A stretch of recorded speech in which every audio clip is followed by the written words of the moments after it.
আন্তর্জাতিক মহলের চাপের মুখে আকাশপথে ত্রাণ সামগ্রী ফেলার অনুমতি দিয়েছে ইসরায়েলি বাহিনী। আন্তর্জাতিক সংস্থাগুলো দুর্লভ এই সুযোগ কাজে লাগাতে বেশ তৎপর হয়েছে। সীমিত আকারে ময়দা, চিনি এবং টিনজাত খাবার সরবরাহ করেছে তারা।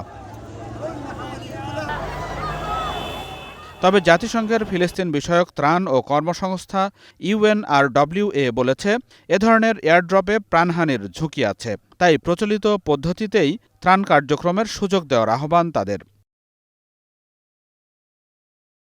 এদিকে ইসরায়েল গাজা উপত্যকার ঘনবসতিপূর্ণ এলাকাগুলোতে এবং মানবিক করিডোর অঞ্চলে ত্রাণ সহায়তা বিতরণের সুযোগ দানের জন্য একটি মানবিক বিরতির ঘোষণা দিয়েছে।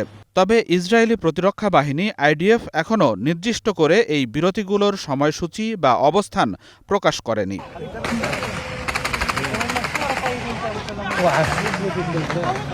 চরম মানবিক সংকটেও গাজায় ইসরায়েলি বর্বরতা চলছেই।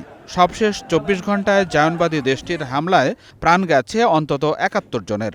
এর মধ্যে ৪২ গাজাবাসী প্রাণ হারিয়েছেন ত্রাণ নিতে গিয়ে। এছাড়া বেড়েছে অনাহারে মৃতের সংখ্যাও। নতুন করে ক্ষুধায় মারা গেছেন অন্তত ৫ জন।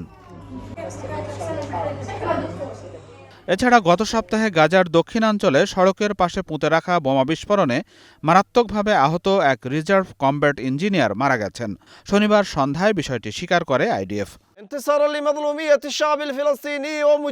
গাজায় বর্বর হামলার প্রতিবাদে ইসরায়েলে আবারও হামলা চালিয়েছে ইয়েমেনের হুথি বিদ্রোহীরা।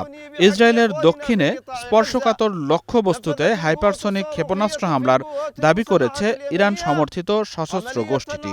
তাদের সামরিক মুখপাত্র বলেছেন, ফালাস্তিন ২ নামে এই হাইপারসনিক ব্যালিস্টিক ক্ষেপণাস্ত্র বীরশেবা এলাকার দিকে নিক্ষেপ করা হয়েছে। গাজা ইস্যুতে কূটনৈতিক তৎপরতা অব্যাহত রেখেছে ফ্রান্স। প্রেসিডেন্ট ইমানুয়েল ম্যাক্রন জানিয়েছেন, তিনি তুর্কি প্রেসিডেন্ট রেজেপ তায়েপ এরদোয়ান এবং মিশরের প্রেসিডেন্ট আবদেল ফাত্তাহ আল সিসির সঙ্গে গাজা পরিস্থিতি নিয়ে আলোচনা করেছেন। গাজা উপত্যকায় ইসরায়েলি অবরোধ ভাঙার চেষ্টা করা ফ্রিডম ফ্লোটিলার জাহাজ হান্দালা জব্দ করেছে ইসরায়েলি বাহিনী।